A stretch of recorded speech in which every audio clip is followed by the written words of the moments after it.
Salut à tous, j'espère que tout le monde va bien. On se retrouve aujourd'hui pour la market update sur BTC, le Forex et le Gold. Donc, pour commencer, on est toujours dans le range. Là, on a été rejeté sur le point haut. On est venu jusqu'au point du middle. On a fait un rebond jusqu'au 61,8 et depuis, on a rebreaké vers le bas. Donc, là, ce que je vois actuellement pour l'instant, c'est soit on a une ABC qui est finie ici, d'accord? A, B, C. Ça, c'est la première opinion. Deuxième, un 2 3 4 5 et on prend slow. Et dès qu'on aura pris slow, on sera dans la 5 et là après on peut rebondir. Donc actuellement là on est dans l'engineer liquidity de la première impulsion, c'est-à-dire ici. Donc faut être attentif, on peut avoir un rebond. Surtout qu'en plus là, comme tu viens de voir, on vient de chasser la liquidité, créer une bougie qui a pris la liquidité, donc on pourra remonter derrière. Donc pour le moment, sur le BTC, même si on a des chances de venir chercher le lot, on commence à être dans des zones où ça peut être intéressant. Après, quand je dis intéressant, faut pas que ça passe en dessous d'ici. Si on commence à passer sous slow, on annule le mouvement que je viens de te montrer en ABC qui remonte. Donc, le mieux, là, c'est d'attendre que ça, ou alors même si ça remonte ici, ça arrive là. Et quand on sera là, c'est de là où il faudra valider le lot. Pourquoi? Parce que là, on a une première touche, deuxième touche. Là, ce serait la troisième. Donc, un 2 3 et on rebondit assez vénère.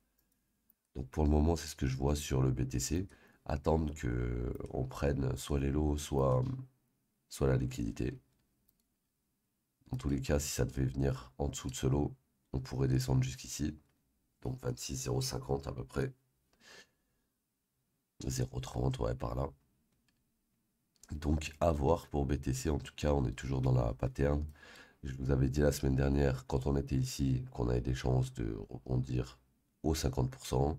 Qu'est-ce qu'on a fait? On a attendu. Les 50% ont été touchés parfaitement. Et là, ça part pour le moment. Donc on verra la suite. Je t'ai dit, on peut être dans un mouvement comme ça, comme ça. Donc là, on aurait fait ça, ça, ça, ça. Et là, il est venu dans la mèche ici. Et là, il est venu dans la mèche ici. Donc c'est pareil. Donc à voir sur lui là. Euro USD. Donc Euro USD, il est baissier, hein, d'accord? Il est baissier le bug. Ça, j'en ai pas besoin. Ça, j'en ai pas besoin. Ça, j'en ai pas besoin. Ça, j'en ai pas besoin. Donc lui, qu'est-ce qu'il fait actuellement? Donc là, ça, je l'avais fait dimanche. Tac. Tac, donc là, l'IDM, je descends un coup, il est là, ok. Et on va mettre ça ici. Donc, deux possibilités pour lui. Vu que là, on n'a pas encore pris toutes les liquidités, c'est-à-dire cette mèche n'a pas été prise, on peut dip encore un coup. Donc, soit on monte ici au-dessus de l'IDM et on redescend en dessous, soit on monte, on arrive ici, on redescend ici. Ok. Donc là, inducement ici, initial liquidity ici, POI, POI. Ok. Donc là, cette petite bougie, c'est APOI.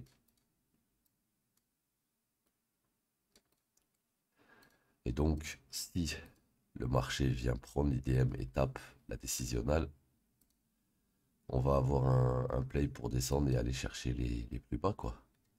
Ok? Donc, Euro USD, pas très complexe. Juste à attendre IDM ou POI extrême et on est bon. GBP USD, pareil. On a potentiellement notre inducement ici. Et notre engineer liquidity vers là-haut. Donc là, décisionnel ici.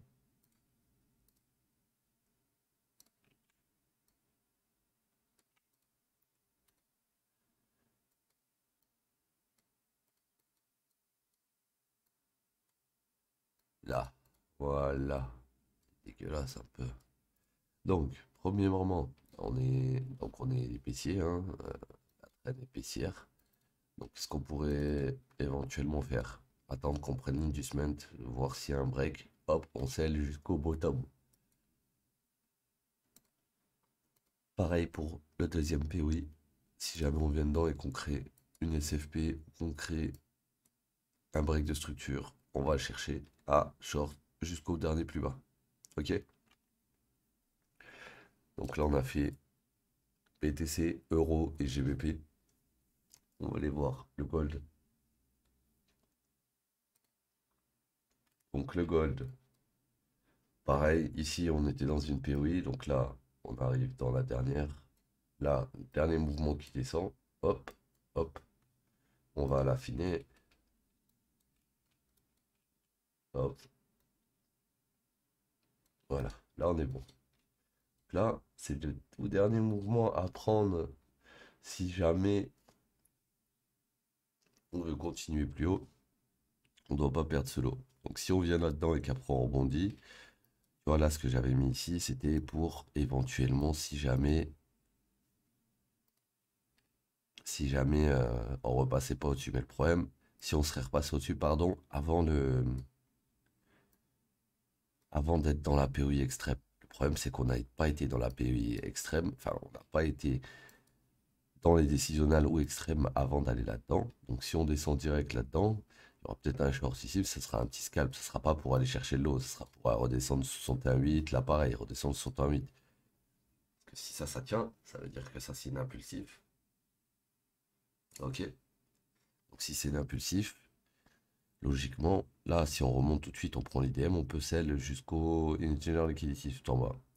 Maintenant, si on tape tout en bas et qu'ensuite on remonte là-haut, c'est plus valable ça. On cherchera des longues sûrement après, si on a un break de structure. Ok les gars? Donc, à la base, ma décisionnale, elle était là-haut. Maintenant, elle est là, d'accord? Soit on galère ici, on rebondit ici, enfin, on repart sud ici, soit on repart sud ici. Et si on passe au-dessus d'ici, on change, et là, dans ces cas-là, bah, et ben on va aller chercher tous ces haies, ok? Donc patience et on verra ce que le marché nous propose une fois qu'il sera en POI. Voilà. C'est la petite market update d'aujourd'hui. J'espère qu'elle vous aura aidé un petit peu. Je vous dis à demain. Prenez soin de vous. Peace l'équipe.